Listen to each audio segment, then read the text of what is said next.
Okay, hi everyone. It's just about noon now, so we'll get started. For those of you who are new here, the GrowON webinar is a webinar series designed to bring the latest production and IPM information to greenhouse growers. And it's run by the Ontario Ministry of Agriculture, Food and Agribusiness by our greenhouse and sometimes our nursery team. Just a few housekeeping things before we get started with today's webinar. I'm Dr. Sarah Jendrisic, the Greenhouse Floriculture IPM Specialist for AMAFA. So you can email me with questions about this series afterwards, or I can direct questions about this particular webinar to the speaker. Also, I just wanted to uh, let you know that we will be taking questions at the end of this. So it'd be easier if you put them in the Q&A function rather in the chat. Save the chat function for if there's technical difficulties or if you can't hear someone or something like that, or just to tell Ray he's doing a great job. And with that, I will introduce our speaker. Ray, if you want to bring on your camera and just say hi to the group and start sharing your slides.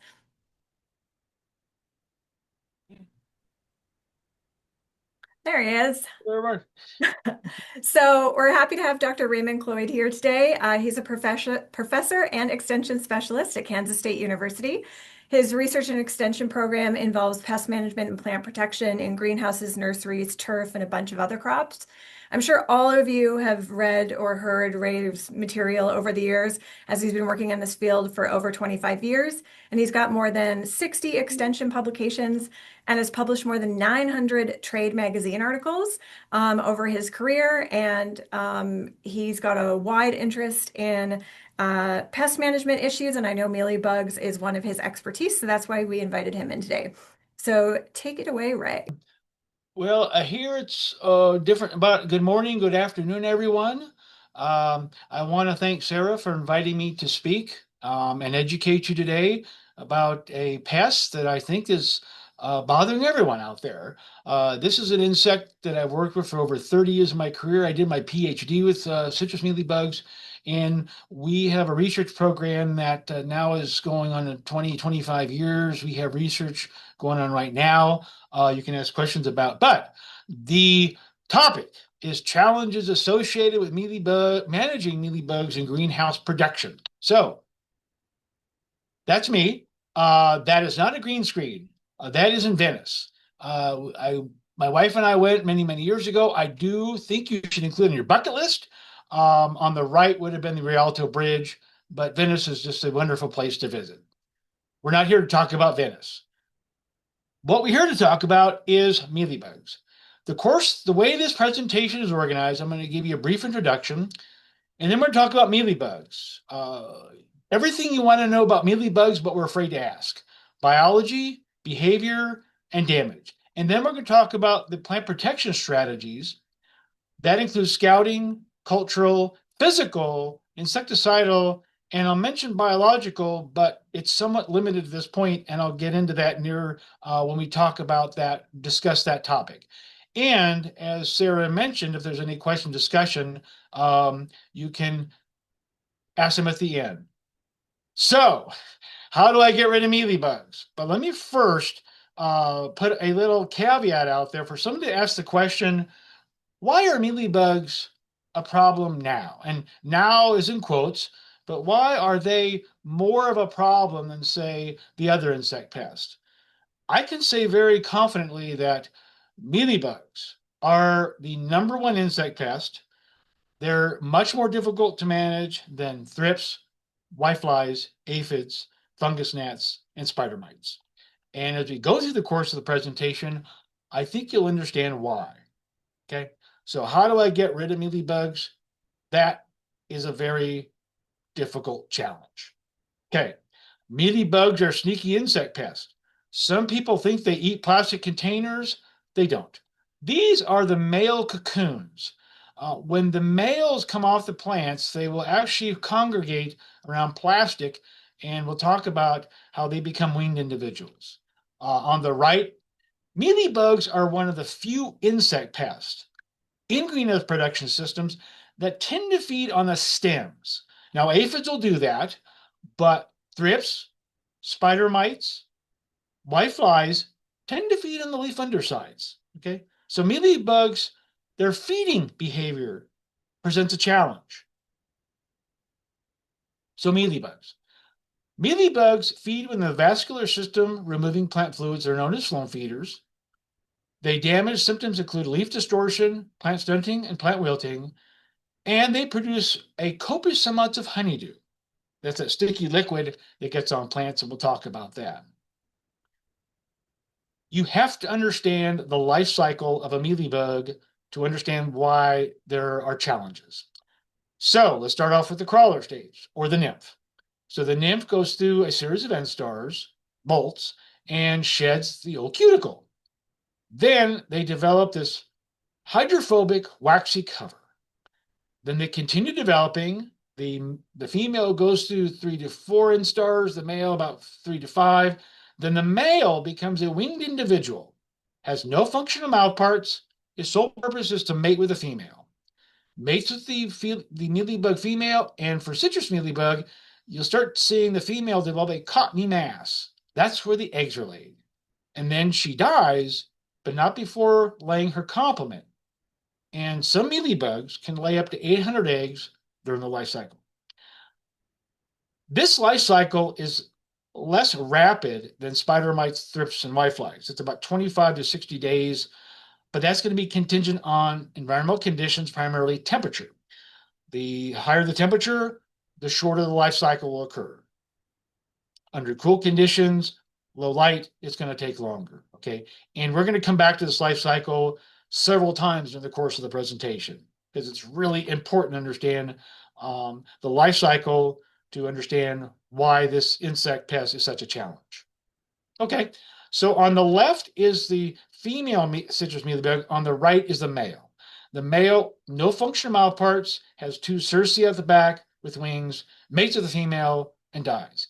Now, if you are using yellow sticky cards, you will capture them on the yellow sticky cards. Okay, they're somewhat small, but you can capture them on yellow sticky cards. Now, what about their feeding behaviors?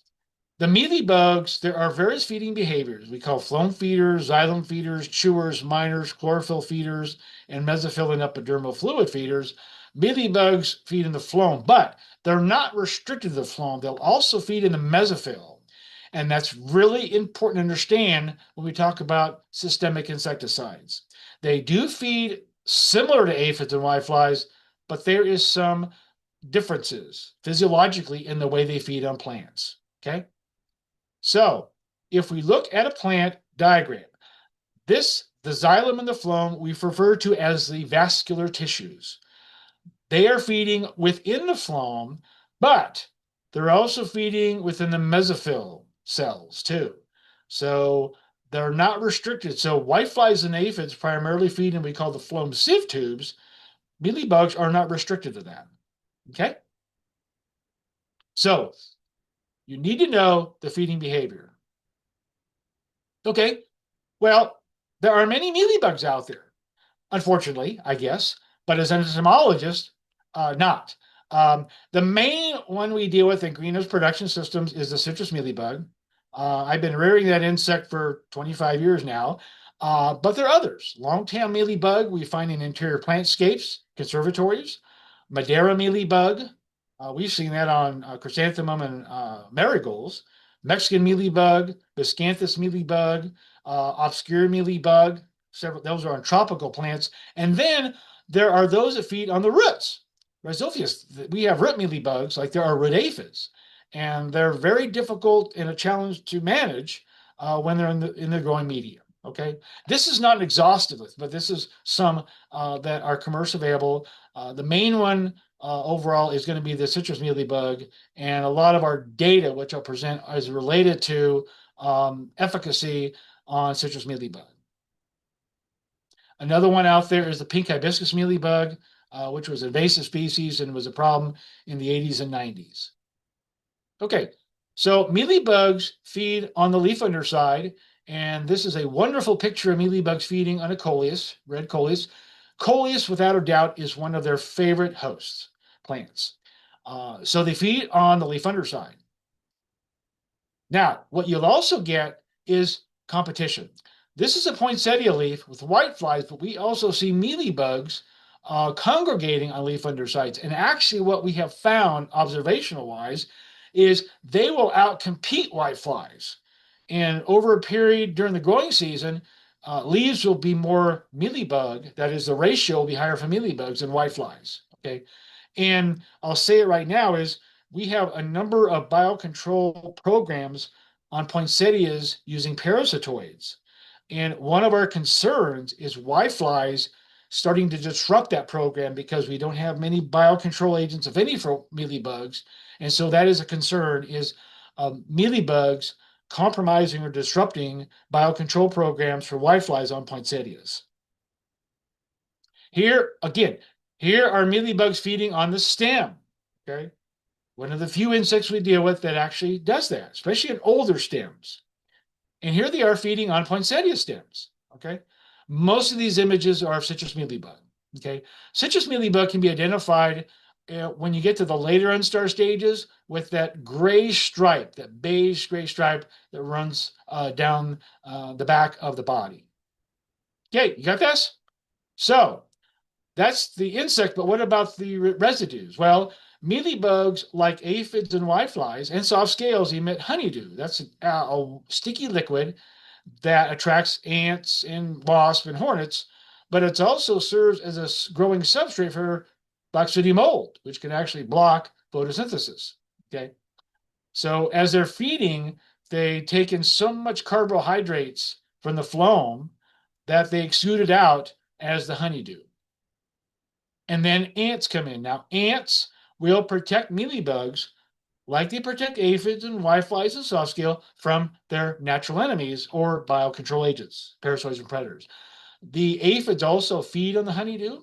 It's a carbohydrate source, and they'll move mealybugs from one plant to the next. Remember, mealybugs, except for the males, don't fly. So yellow sticky cards are not going to be efficient in detecting the damaging life stages. Okay, and we'll talk about scouting as we proceed through the discussion. So why are mealybugs a problem? Uh, this is not an exhaustive list, but it's pretty detailed.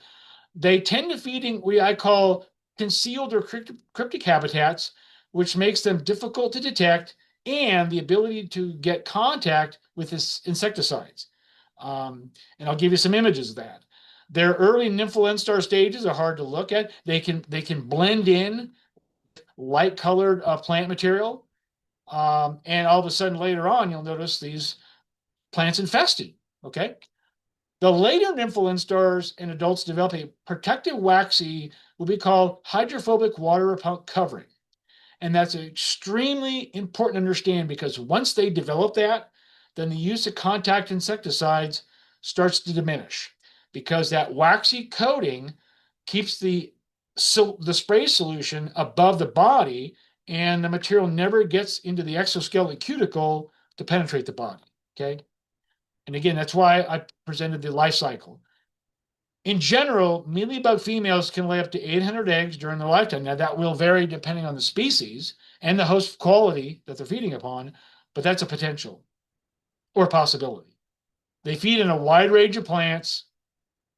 So when you're growing polyculture, especially plants susceptible to mealybugs, I mentioned I think the number one is coleus, then you can run into issues with mealybugs, especially if you're bringing in plant material from a supplier who gets it offshore.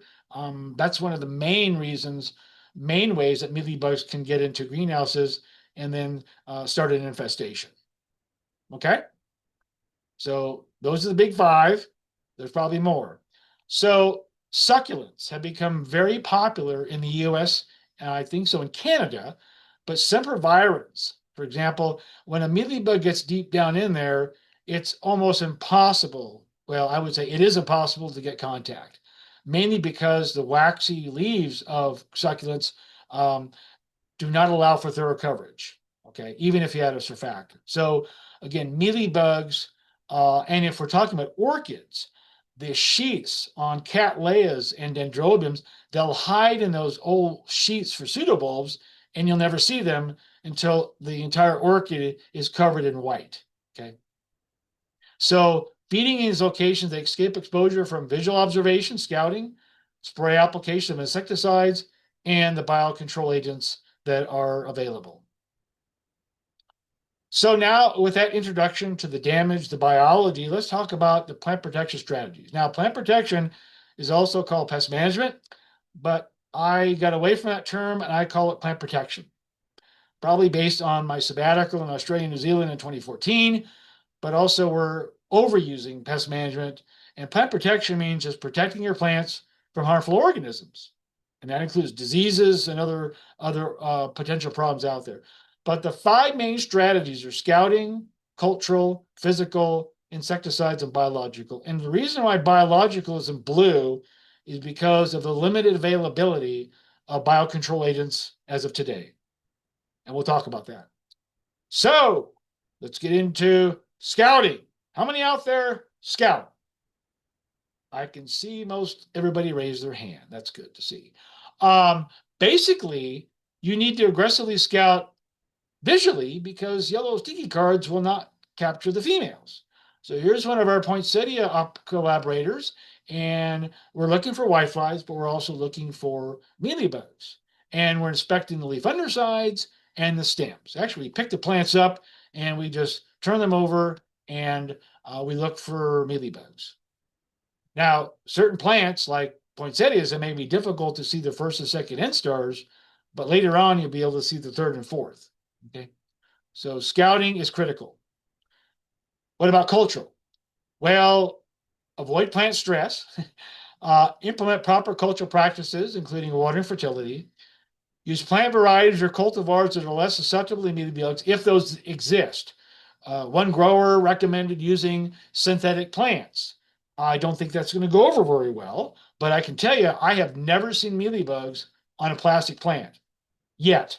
Okay, but you can avoid applying excess fertilizer, especially nitrogen in the form of water soluble fertilizers, as studies have shown, including ours.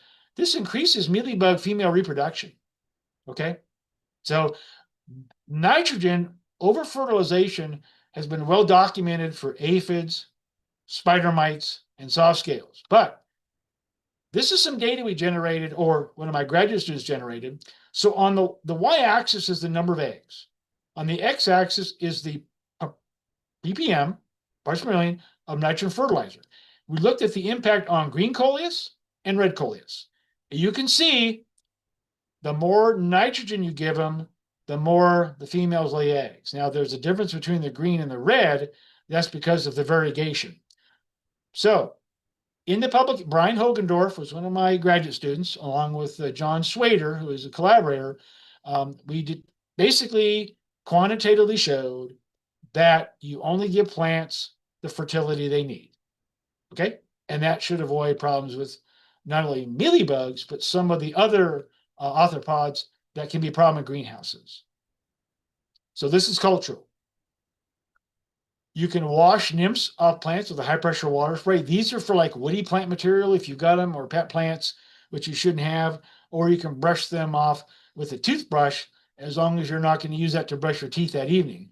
But I know in landscapes, conservatories, and our not arboretums, but interiorscapes, I recommend this because you can't spray. It's a very sensitive environment, and that will dislodge them. They won't come out. They won't come back because the mouth parts are broken. You can prune out heavily infested branches or remove plant debris from a vicinity, and then you want to dispose of plants heavily infested immediately.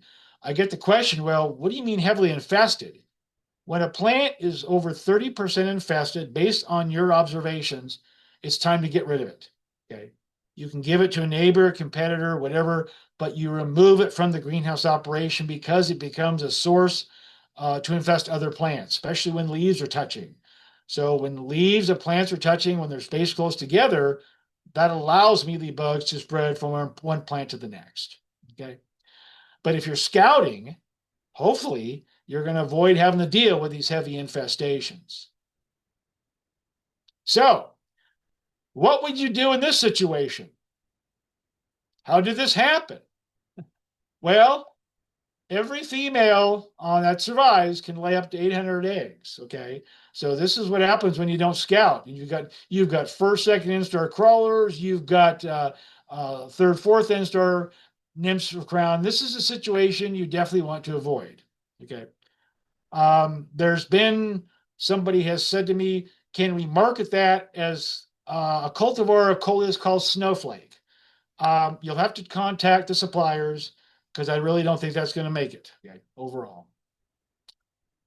Going back to the life cycle, again, you have to understand that the early instar stages are going to be most susceptible.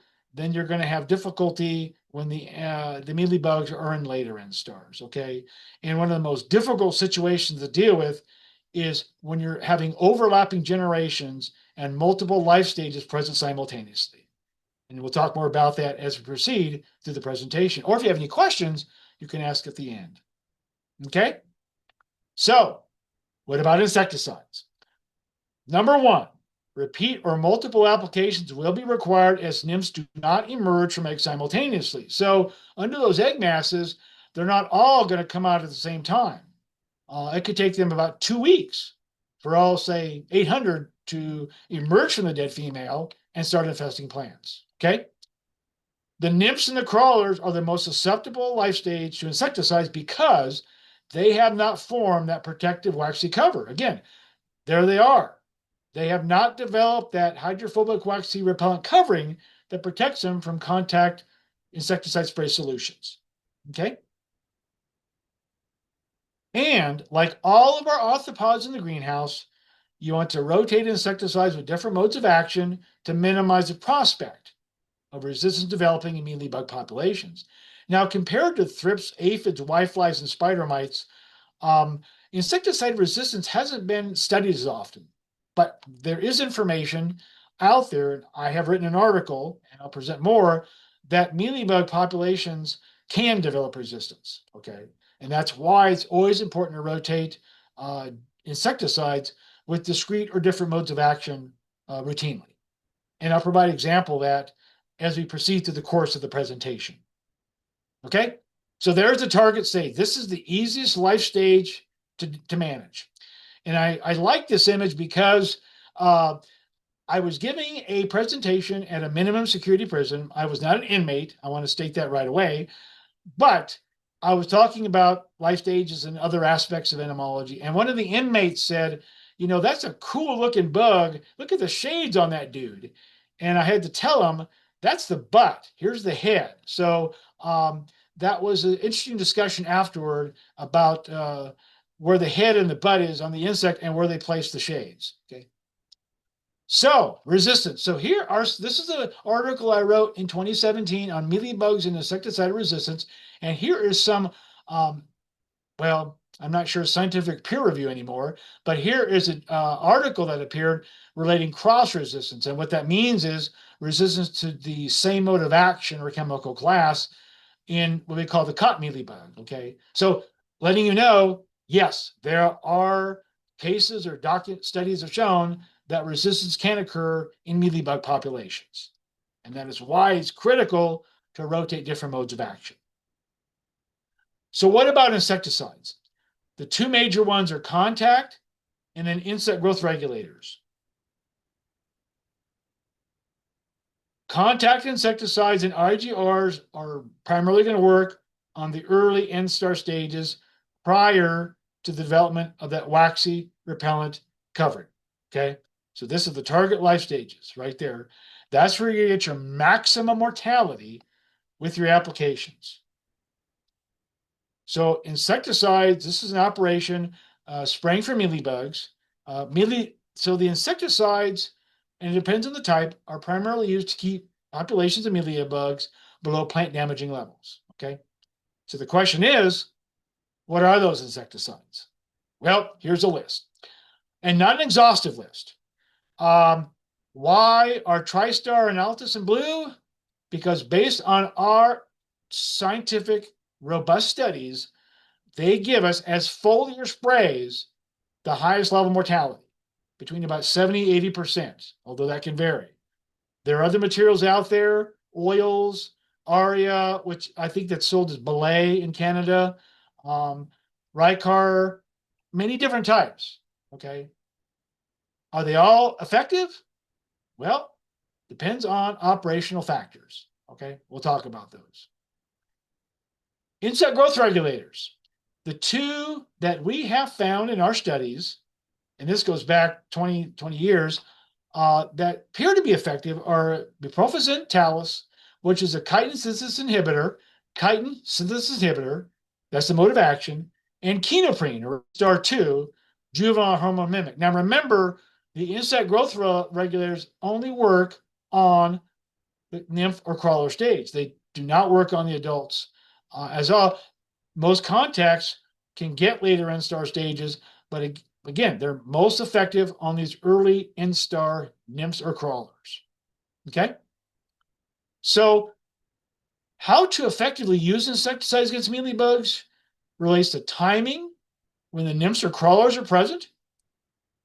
And I can't stress it enough, coverage. When applying or spraying an insecticide, it is important, critical, essential, mandatory, I think you get the point, to obtain thorough coverage of all plant parts, leaves, undersides, stems, and flowers. What about frequency? Well, that's going to be based on the label, but it's also dependent on the residual activity of the insecticide, generally once per week. But if you're running into an infestation, you might have to do that twice per week. But always read the label for that information regarding frequency of application.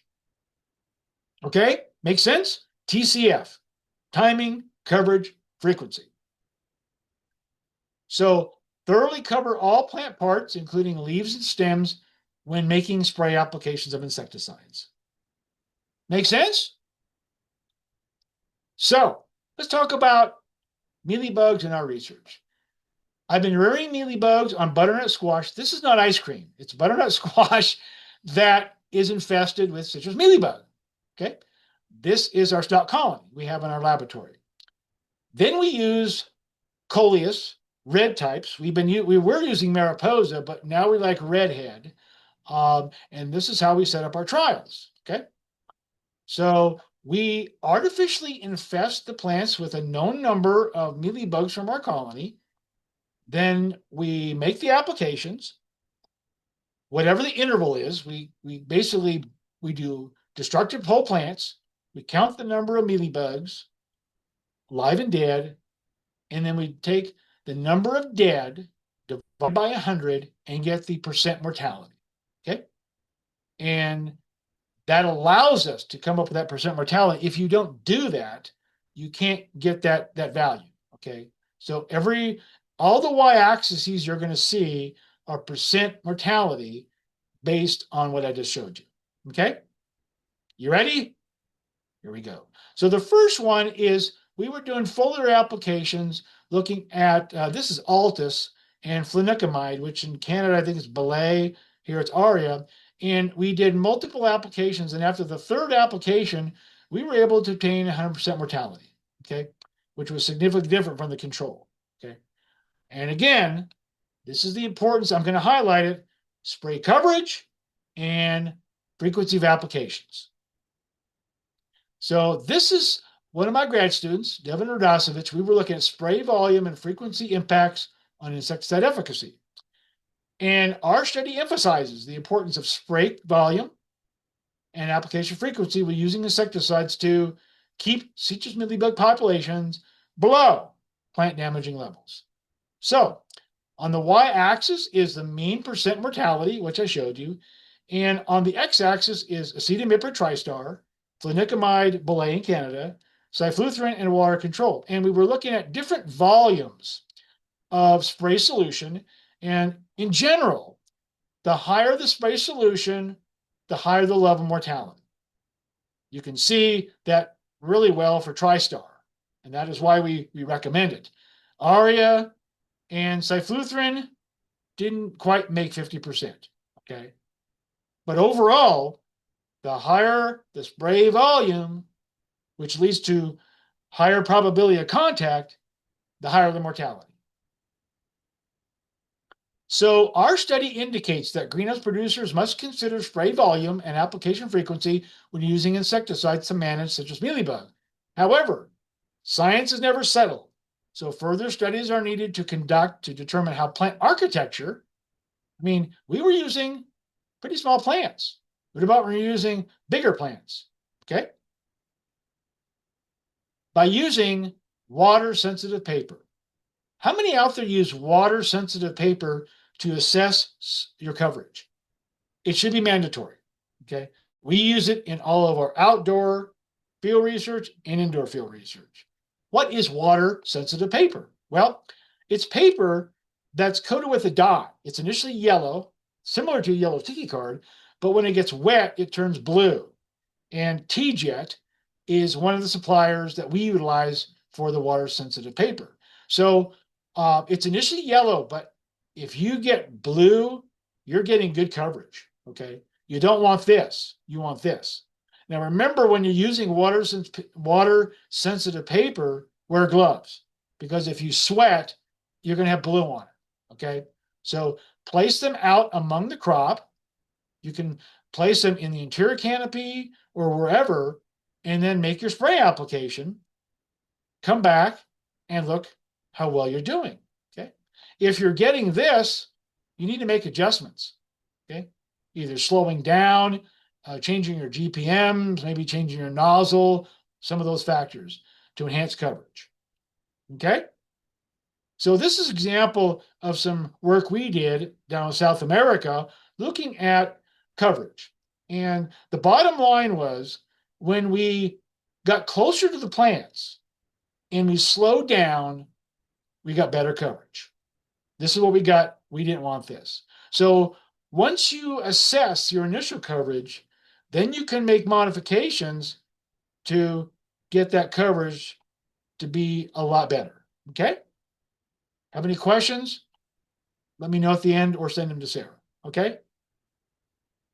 How many out there are going to use water sensitive paper?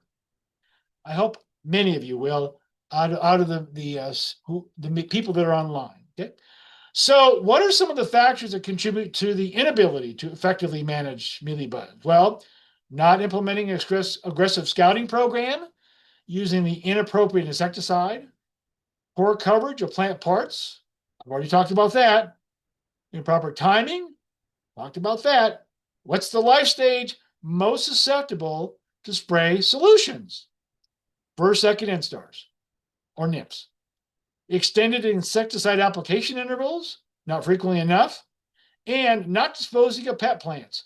It really is interesting when I go into greenhouse operations and they have their great great grandmother's plant there that was survived the Civil War, and it's covered in mealybugs.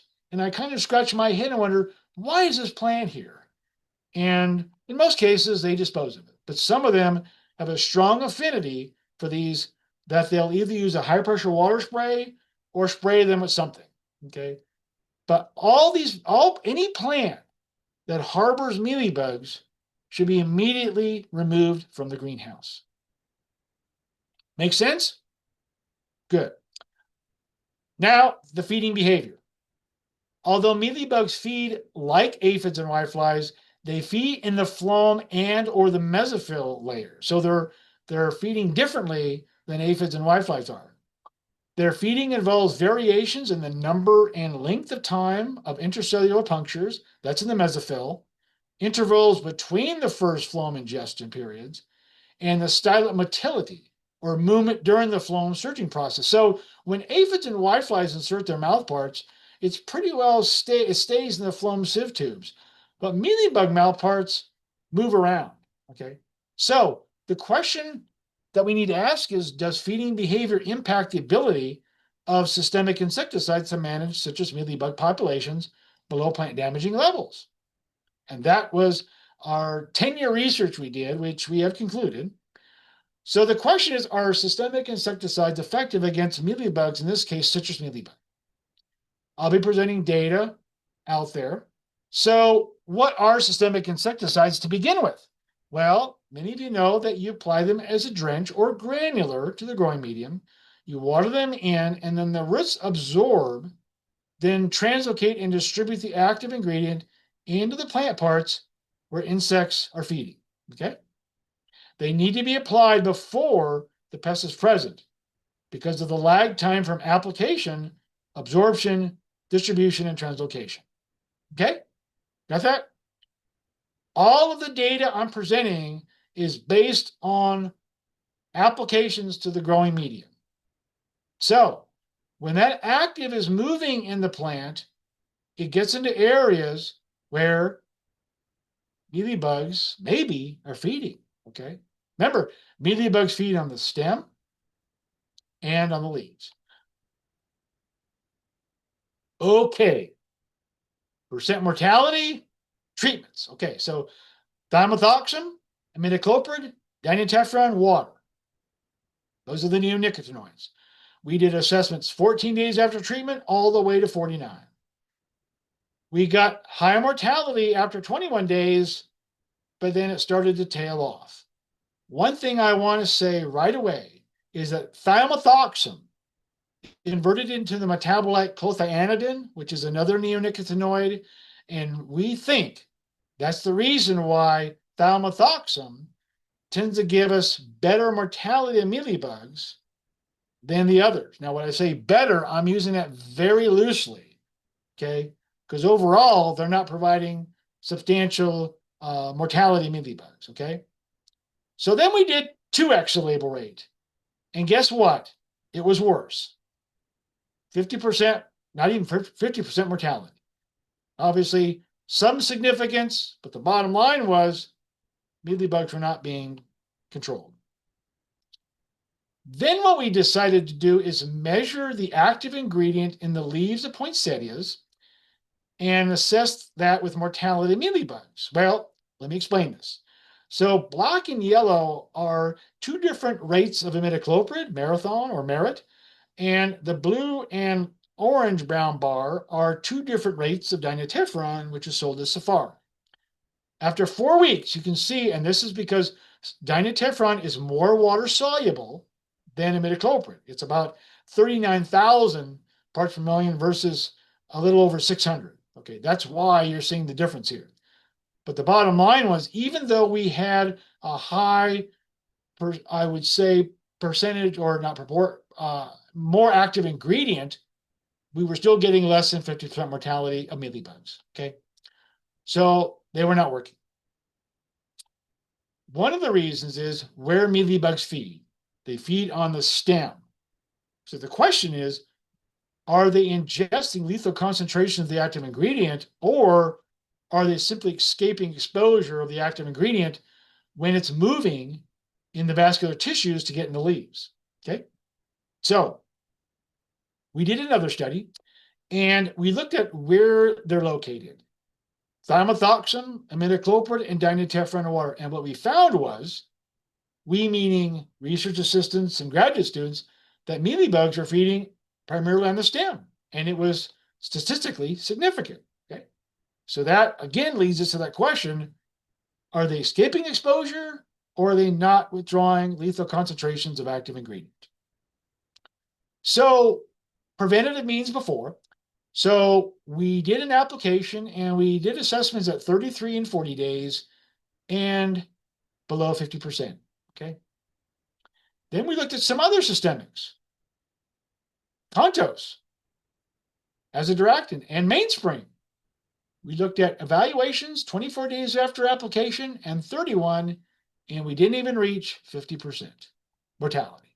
Okay. I think many of you are starting to see the picture. Then we went 4x the label rate, and we were getting higher mortality, but no statistical significance. And then we decided to try something. We went 8x the label rate, and thiamethoxam got us close to 80. But the plants in those greenhouses, when you turn the lights off, they glowed in the dark. Okay, they look like that petunia that glows in the dark, and obviously it's against label rate. But what the message is that systemics are not providing substantial mortality against mealybugs. Okay, So, under the parameters of our studies, which are greenhouse grown crops, systemic insecticides are not effective against the citrus mealybug. Now, will they be effective against other mealybugs? We have to test that. But most mealybugs feed in a similar fashion as citrus mealybugs do. Okay? But because being a scientist, we restrict it to citrus mealybug. Okay? So this information was published in articles. This is Nathan Herrick is my research associate. We concluded that the systemic insecticides evaluated in these 4 experiments failed to provide substantial or sufficient control of suppression of citrus mealybugs on coleus plants. Okay? And then our second one, Amy Rodenbush, was one of my grad students, Nathan, research associate. Overall, percent citrus mealybug mortality was consistently less than 50%. And a percent without an N value is worthless. You have to add the number of individuals associated with that. Okay? So when we first submitted these for publication, our initial title was The Crap Doesn't Work. But that wasn't as sexy enough, but we had to change it. But that was our initial title for these publications. Okay? Any questions on that? Let us know. Now we move into using entomopathogenic fungi. And the way entomopathogenic fungi work as contacts is you spray Canidia spores, they land on the insect, then they germinate and form penetration pegs, and then enter and colonize it and eat it. Okay, so these are all foliar applications. We looked at Botanigard, Ancora, Volifera, and we used Altus as sort of a standard. You can see Altus gave us about close to 70%. Okay, but the EPFs didn't work. One of the issues we have with EPFs is you have to have a temperature over 70 to 80 and relative humidity near 80 to 90% for these to work in our studies. Okay, and without that, you're not going to get sporulation, germination, or penetration. Okay, so we also have heard that using a surfactant will enhance the efficacy of products. Well, we looked at Capsule with Botanigard, Capsule with Ancora, and Capsule Volifera, and guess what? We didn't get much of a difference. Altus gave us about 80%. And then we tried vinegar, alcohol, and dishwashing liquid. And guess what? It did pretty good. When we went back and did further studies, we found out that the dishwashing liquid was responsible for the mortality. And remember, dishwashing liquid is a soap, okay? And that's why insecticidal soaps are recommended for homeowners and others for mealybugs, okay? Then again, we looked at, now Ventrigra is a material similar to Endeavor and Aria. It's a selective heating blocker, a fitopyrophon. And again, we're looking at Capsule. This mantra of adding surfactants to products, does it enhance efficacy? And we continue to do research on that. We're not seeing it. We also looked at Sarissa, Protea. That would be a relative of mainspring, IRAC group 28. I think it's cyantraniliprole. But again, we're not getting anywhere near over 50%. Okay. So this is our article that we provided after our research. So our study indicates that EPFs are not effective. And again, it goes back to the humidity and the temperature have to be optimal for them to work. Okay. That is sporulate, germinate, and then infect the insect. Now remember, if the mealybugs have that water repellent hydrophobic covering, the fungi will not enter the exoskeleton, okay? Because it's beating on the surface of that the hydrophobic covering, okay? Now, some of our latest research. There's a product that came out there, it was advertised called entrapment. I may have heard of this. It's xanthan gum. It's supposed to be a smothering agent, and xanthan gum is in food products. It's in cookies. It's in many food additives, widely available. Okay, but a company is selling it for control insect and mite pests in greenhouses. Now, I will state mealybugs are not on the label, but aphids, whiteflies, and thrips are. In discussions with the company, you have to mix it with a surfactant called ampersand. There it is, right there, okay? So you can't use it by itself. It's an adjuvant. So in addition to these, we looked at different botanicals, including tetracurb, ulicurb, garland, that's garlic, cinnamon, and then thyme. And then prevam is sort of a borated material. And we looked at, as sprays, do they work on mealybugs? Okay. Guess what? Well, here's our data from our first experiment. This is the treatment, the rate, and percent mortality, and you can see not much worked. I think our highest mortality was 19%, and that was from Prevam, okay? And then our second experiment was a little more encouraging, somewhat, but even TriStar struggled at 53%, okay? And then our third experiment, even oil didn't do it, and TriStar struggled. This is one of the problems we've been having is the inconsistency of TriStar. And it depends probably on the plant, but we're trying to address that issue right now why we're not getting more consistent results with TriStar. Okay. The overall conclusion, entrapment didn't work for mealybugs. Okay. Maybe that's why it's on the label, but the company has said they have data indicating it works. I'm still waiting from the data that was requested last year. That's why we do these studies. Okay. What about resistance? Well, this is an extension fact sheet I developed called Resistance Management of Arthropod Pests in Greenhouse Production Systems that you can get using this link. And I'm going back to that because remember I mentioned about rotating different modes of action for mealybugs? Well, in this publication is a table for aphids, thrips, spider mites, and whiteflies, and mealybugs developing what I call a 8-week 4-product rotation program. Okay. So week 1 and 2, the goal for resistance management is you use the same mode of action within a generation.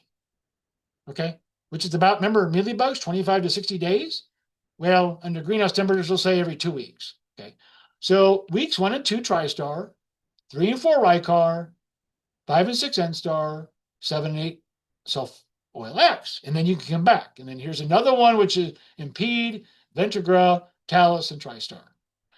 What's really important to understand is that use the same mode of action within a generation. You don't switch within a generation or life cycle. That's not what rotation is, okay? So this is an example of that in this extension publication. You can download it using this link, and I really hope it's helpful to you, okay? So what about biological control? We used to have a number of biocontrol agents. One of my favorites was Leptomastix dactylopi. I reared that parasitoid for probably 10 years, maybe go 50, and then it was discontinued. So now we have 2 predators, Mealybug Destroyer, Cryptolemus montroseri, and green lacewing. These mostly work when you have high populations of mealybugs, and they're widely used in interior plantscapes conservatories, not so much in greenhouses. So what about parasitoids? Well, with the loss of Leptomastix, there's a new one called Anagyrus vladimiri. I think it was called pseudococcus. It's limited distribution. California and some limited. We are licensed to test it, but we have to get some. This is the mealybug destroyer. It's a coccinellid. There's the adult, and there is the larva. The larva resembles a mealybug, mainly to escape aphids. Okay, so they can go in, eat the mealybugs, and come out and not worry about ants attacking them. Okay, so here's Anagyrus vladimiri. The ovipositor, the egg-laying device, they do attack the 3rd and 4th end stars like Leptomastix did. Okay, so this is what we're hoping will be more commercially available and an option for dealing with the mealybugs greenhouse production systems, but I cannot stress enough, you have to be very proactive and release these almost before you see mealybugs, because biocontrol is not designed to be reactive. You got to release them before you see the pest. And that's what we do in all of our biocontrol programs, not only in greenhouse production systems, but also in high tunnels and other systems. Okay. Now, there have been ingenious ways to deal with mealybugs. If you have woody plant material in your greenhouse, you can do this. It's called flame out.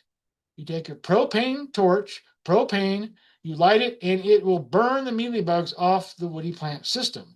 And you can hear them, the crispy sound as they're being burned to death. Some people think that is psychologically satisfying. Others might think it's a little harsh. But anyway, do not use this on herbaceous plant material because they'll go up in smoke. Okay, just to present that to you. So I wish I had more favorable news out there. We're continuing to do research, but there are no silver bullets when you're dealing with mealybugs. Okay, I presented all the strategies: scouting, cultural, physical, insecticides, coverage, and timing of applications, and the limited availability of biocontrol agents. Okay, hopefully in the future there'll be something out there that we can utilize and will be effective against mealybugs. But as right now, very limited options. So I do have an extension publication called Mealybug Management in Greenhouses and Interior Plantscapes, commercially available. You can access from that website. Okay. So in summary, scout crops regularly, at least once per week, to detect mealybug infestations early. And one thing that you might think about is getting some red head coleus and put it in greenhouse locations where you have mealybugs. And the reason red head can be used because you can see mealybugs, even early instars on there, very easily. Okay. So I call them trap plants, which is not quite correct because there's another term for that, but I call them mealybug early detection plants. Okay. Something to think about. If plants are heavily infested, over 30%, dispose of them. When using insecticides, be sure to thoroughly cover all plant parts, leaves and stems with spray solutions, and make frequent enough applications, about once per week.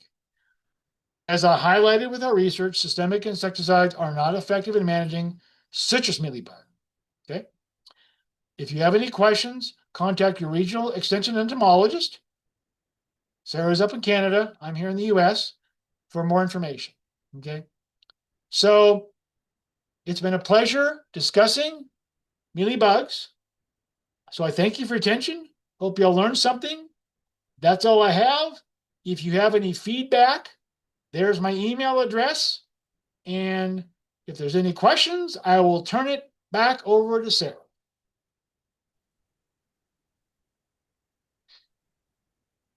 Hi, Ray. That was great. If you want to stop sharing, just and maybe turn your camera on so we can all see your lovely face while we answer questions. Um, if anyone could put their questions in the Q&A, that would be great. I do see one question in the chat.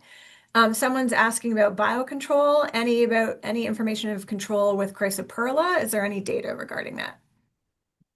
Very good question. Chrysoperla, of course, it was on that list. It was a green lacewing. Um, in the scientific literature evidence, it's very inconsistent. We were going to try it. Funding is always an issue, as you know today, and everywhere. But the data that I've seen is very inconsistent for green lacewings. Yeah. That would make sense. We've tried to use it for other novel pests, and it's sort of hit and miss sometimes. Yeah. Um, Someone's asking if you have any experience with mealybugs on fruit-bearing trees, such as citrus. I imagine in the greenhouse sometimes you see some like pet citrus plants, but we don't necessarily grow them ornamentally. Just any thoughts on that? Well, yes, I mean the reason why it's called citrus mealybug is because it feeds on citrus. Yeah, but we have producers.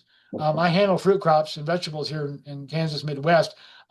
We do have people that have like citrus plants in their greenhouses or another in their house, and they get mealybugs.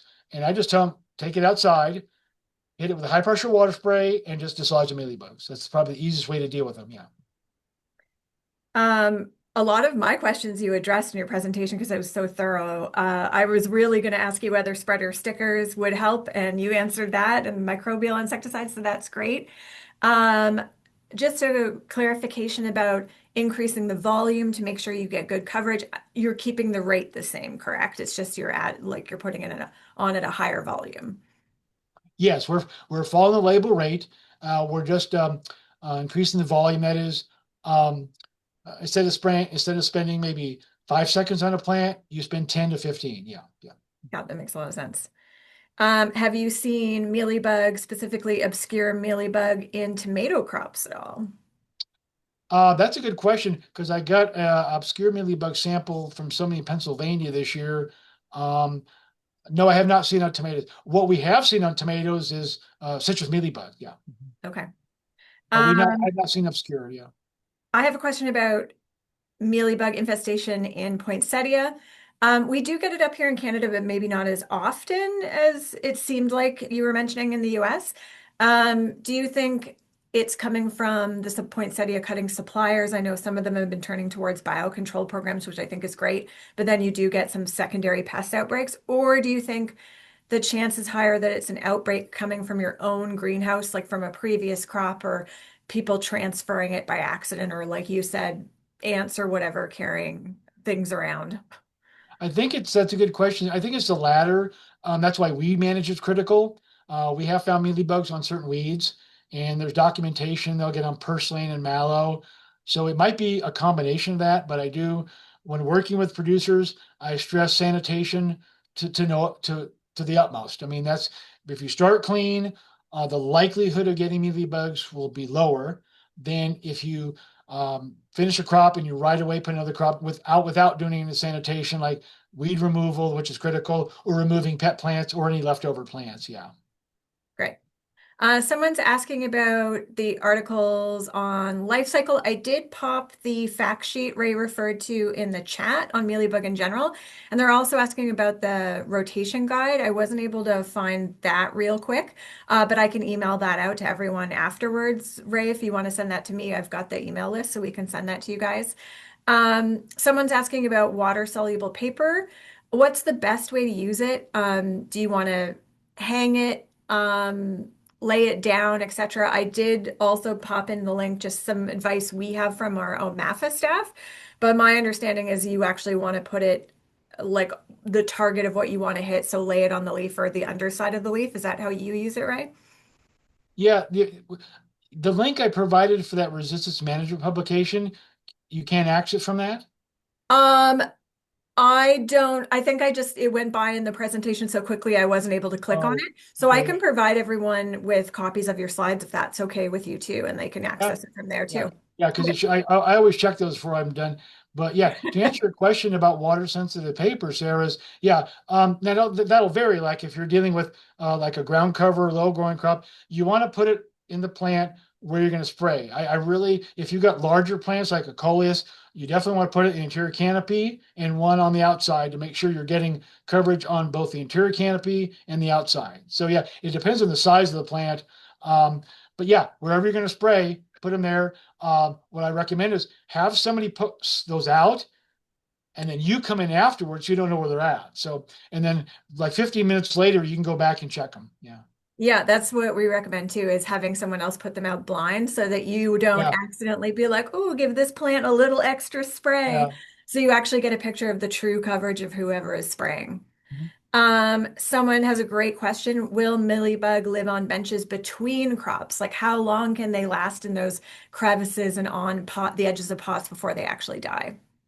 That's a really good question. Of course, the males will become winged individuals, but I would say based on the data and information I've read, probably no more than 2 weeks. I mean, they are herbivores. They need a food source.